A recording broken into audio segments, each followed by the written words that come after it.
Salam dan bahagia Ibu Bapak Guru. Salam Guru Penggerak. Perkenalkan, saya Imade Budiatnyana, Guru SMP Negeri 3 Mendoyo, calon Guru Penggerak Angkatan 11 Kabupaten Jembrana, Bali. Pada video kali ini, saya akan memaparkan koneksi antar materi modul 1.2. Kesimpulan berdasarkan materi modul 1.2, nilai dan peran guru penggerak serta kaitannya dengan modul 1.1, Filosofi Pendidikan Ki Hajar Dewantara. Kali ini saya akan menggunakan model refleksi 4P, yaitu peristiwa, perasaan, pembelajaran, dan penerapan. Peristiwa, momen yang paling penting atau menantang atau mencerahkan bagi saya dalam proses pembelajaran modul 1.1 hingga modul 1.2 adalah: jadi pada modul 1.1 saya mendapatkan pemahaman berharga bahwa pembelajaran yang baik adalah pembelajaran yang berpihak pada murid, dan guru hanya berperan sebagai fasilitator pembelajaran yang menuntun tumbuh kembang murid sesuai dengan kodratnya. Kemudian pada modul 1.2 saya semakin termotivasi dan segera untuk menerapkan nilai dan peran guru penggerak yang ada pada diri saya guna mewujudkan lingkungan belajar yang merdeka. Adapun kaitan antara modul 1.1 dan 1.2 yang saya pahami adalah: pada modul 1.1 saya mempelajari filosofi pendidikan Ki Hajar Dewantara yang memberikan pemahaman bahwa pembelajaran sejatinya bersifat menuntun, sehingga hal ini terkoneksi dengan modul 1.2 yang menekankan bahwa guru berperan sebagai pemimpin pembelajaran yang harus berpihak pada murid. Jadi akan tercipta pembelajaran yang bermakna dan menyenangkan. Perasaan.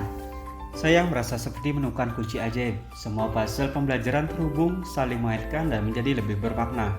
Setelah mempelajari modul dalam pendidikan guru penggerak ini, saya merasa bersyukur dan bahagia karena memiliki kesempatan untuk menambah wawasan dan pengalaman dalam hal pengajaran. Dan saya pun semakin termotivasi dan tergerak untuk menjadi pemimpin pembelajaran yang lebih baik lagi untuk mengaplikasikan nilai-nilai Ki Hajar Dewantara dan peran guru penggerak dalam praktik sehari-hari, dengan memandang murid sebagai individu unik dengan kodrat dan potensi masing-masing. Pembelajaran. Momen yang terjadi adalah perubahan pemikiran. Sebelum momen tersebut terjadi, saya berpikir bahwa mengajar adalah tentang menyampaikan materi dengan baik, tanpa perlu memperhatikan karakteristik murid, sehingga murid cenderung saya jadikan sebagai objek pembelajaran dan hanya perlu mengikuti apa yang saya sampaikan.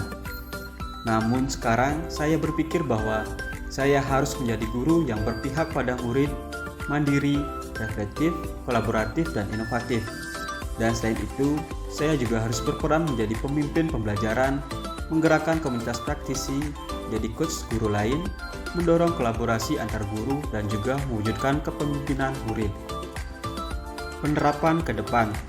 Apa pengembangan diri yang sederhana, konkret, dan rutin yang dapat saya lakukan sendiri dari sekarang untuk membantu menguatkan nilai-nilai dan peran saya sebagai guru penggerak? Yang pertama, berpihak pada murid. Pembelajaran yang berpusat pada murid, artinya murid menjadi subjek utama dalam proses pembelajaran.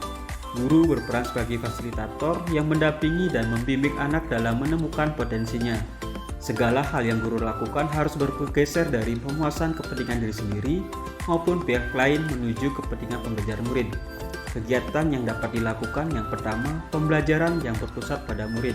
Yang kedua, pembelajaran yang berdiferensiasi. Yang ketiga, pembelajaran dengan metode yang bervariatif. Yang kedua, mandiri. Memiliki inisiatif untuk menciptakan perubahan yang bermakna, tidak hanya mengikuti arus tetapi juga berani mengambil langkah untuk memperbaiki praktik pembelajaran dan mencari solusi yang relevan. Kegiatan yang dapat dilakukan: yang pertama, aktif dalam kegiatan pengembangan diri di komunitas belajar. Kedua, mengikuti pelatihan mandiri pengembangan kompetensi diri. Reflektif. Memanfaatkan pengalaman sebagai pembelajaran untuk menuntun diri, murid, dan sesama dalam menangkap pembelajaran positif, sehingga mampu menjalankan perannya dari waktu ke waktu. Kegiatan yang dapat dilakukan: yang pertama, guru melakukan refleksi dinamika kelas untuk menerapkan kesepakatan kelas, memanfaatkan hasil supervisi untuk perbaikan pembelajaran, merekam praktik pembelajaran di kelas, dan melaksanakan refleksi bersama Kombel Mapel, guru penggerak sekolah, dan refleksi pembelajaran kepada peserta didik. Terakhir, melihat praktik teman sejawat yang berhasil dalam pengelolaan dinamika kelas, penerapan kesepakatan kelas, dan restitusi. Kolaboratif.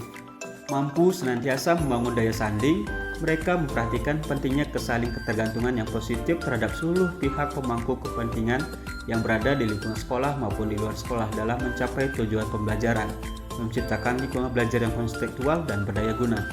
Kegiatan yang dilakukan yang pertama mengadakan pertemuan rutin dengan guru, orang tua, murid.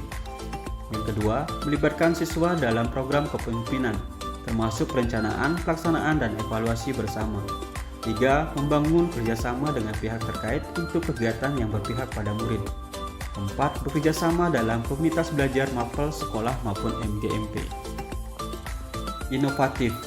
Jeli melihat peluang potensi yang ada di sekitar untuk mendukung dan meningkatkan kualitas pembelajaran murid. Inovasi membantu meningkatkan kualitas pembelajaran dan mempersiapkan murid untuk menghadapi perubahan di masa depan. Kegiatan yang dapat dilakukan yang pertama, merancang pembelajaran dengan metode, media, dan lingkungan yang bervariatif dan inovatif. Yang kedua, merancang kegiatan Expo Media Ajar. Yang ketiga, membangun komitmen belajar dalam kegiatan Sobat Pidato Berbagi. Yang keempat, inovatif dalam menghadapi isu-isu lingkungan sampah yang berkaitan dengan proyek penguatan profil pelajar Pancasila.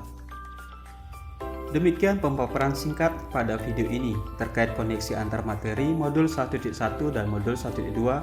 Semoga menginspirasi. Salam dan bahagia Ibu Bapak Guru. Terima kasih.